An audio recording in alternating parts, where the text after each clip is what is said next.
मंजीत नेगी ज्यादा जानकारी के साथ मेरे सहयोगी मेरे साथ जुड़ गए हैं। मंजीत, ताजा अपडेट क्या है इस पूरे मामले पर? एक तरफ यूएनएससी की बैठक और दूसरी तरफ हम देख रहे हैं कि रूस लगातार अपनी कार्रवाई को तेज कर रहा है।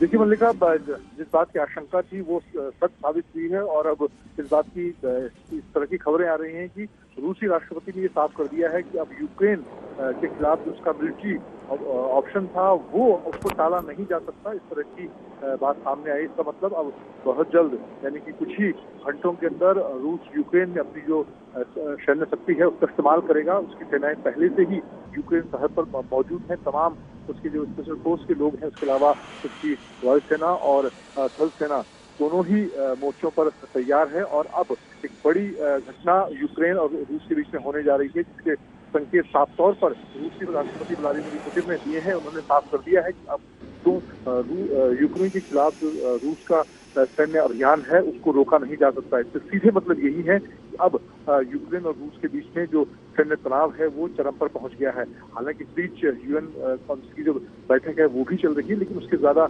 नतीजे सामने नहीं आ पाएंगे, क्योंकि इससे पहले जब अमेरिका, फ्रांस, जापान में तमाम जो बड़े देश हैं और जो नाटो के सदस्य भी हैं, उन्होंने तमाम तरह के सैंक्शन रूस के खिलाफ लगाए थे, उस पर प्रतिबंध लगाए थे। उसके बावजूद रूस की कार्रवाई साफ तौर पर दिखाती है कि पुतिन ने जो तय किया है यूक्रेन के खिलाफ, यूक्रेन की जो कोशिश थी नाटो में शामिल होने के, उसको लेकर जो सैन्य कार्रवाई यूक्रेन को लेकर बिल्कुल। और मंजीत, हमने ये भी देखा कि किस तरह से पुतिन ने हाल ही में यूक्रेन को एक बार फिर से चेतावनी दी थी कि अगर नेटो में शामिल ना हुए तो ये सब वापस हो जाएगा। जो सीमा पर सेनाएं पहुंची हैं ये कार्रवाई को रोक दिया जाएगा। लेकिन ये बहुत बड़ी खबर है और अच्छा संकेत नहीं है मंजीत।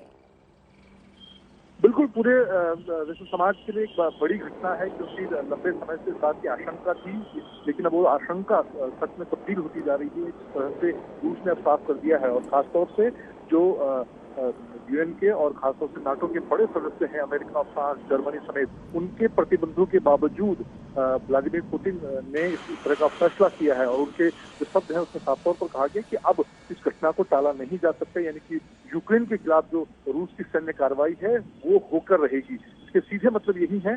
और उसकी तैयारी अभी से नहीं बल्कि काफी लंबे समय से रूस ने पहले से ही यूक्रेन रूस सरहद पर तैयारी करके रखी थी, अपनी जो पूरी सैन्य ताकत है। और उस मुकाबले में रूस का मुकाबला यूक्रेन के लिए बहुत संभव भी नहीं होगा, क्योंकि जिस तरह की ताकत रूस के पास है सैन्य स्तर पर, वो उसकी तैयारी रूस ने पहले से कर रखी थी। और ऐसे में अब एक बड़ी घटना पूरी दुनिया देखेगी कि किस तरह से रूस अगले कुछ घंटों के अंदर ही अपनी जो सैन्य कार्रवाई है, जो मिलिट्री ऑपरेशन है यूक्रेन के खिलाफ, वो करने जा रहा है।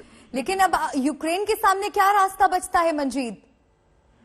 देखिए, यूक्रेन के सामने फिलहाल सबसे बड़ा रास्ता यही है कि क्या नेटो फोर्सेज, जिसमें अमेरिका, फ्रांस, जर्मनी समेत तमाम बड़े देश हैं, वो क्या रुख अपनाते हैं। क्या वो यूक्रेन पर रूस के हमले के तुरंत बाद नेटो फोर्सेज भी, हालांकि नेटो ने भी तैयारी की है, लेकिन रूस के मुकाबले में वो कितना उस कार्रवाई को आगे बढ़ाते हैं। और इसमें सबसे एक भूमिका चीन की भी देखनी होगी, क्योंकि जो इस पूरे मामले में अब तक शांत रहा है। लेकिन जैसे ही क्योंकि जो अमेरिकी राष्ट्रपति हैं उन्होंने भी इस बात में संकेत दिए हैं कि अगर रूस किसी तरह की सैन्य कार्रवाई यूक्रेन के खिलाफ करता है तो नेटो फोर्सेस शांत नहीं बैठेंगे, नेटो की तरफ से कार्रवाई होगी।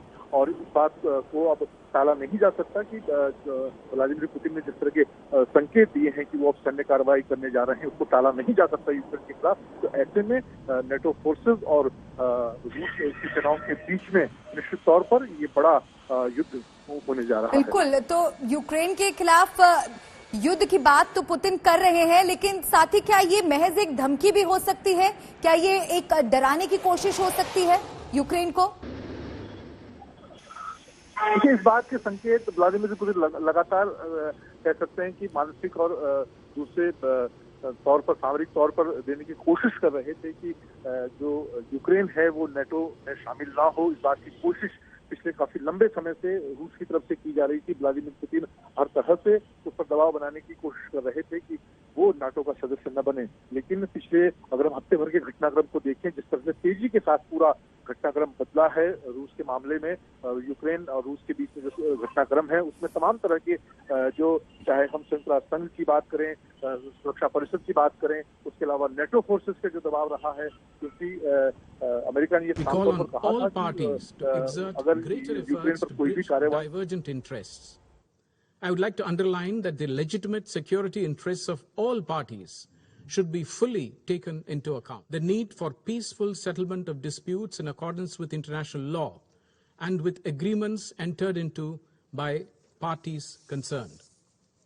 I underline once again that more than 20,000 Indian nationals, including students, are located in different parts of Ukraine, including in its border areas. We are facilitating the return of all Indian nationals, including students, as may be required.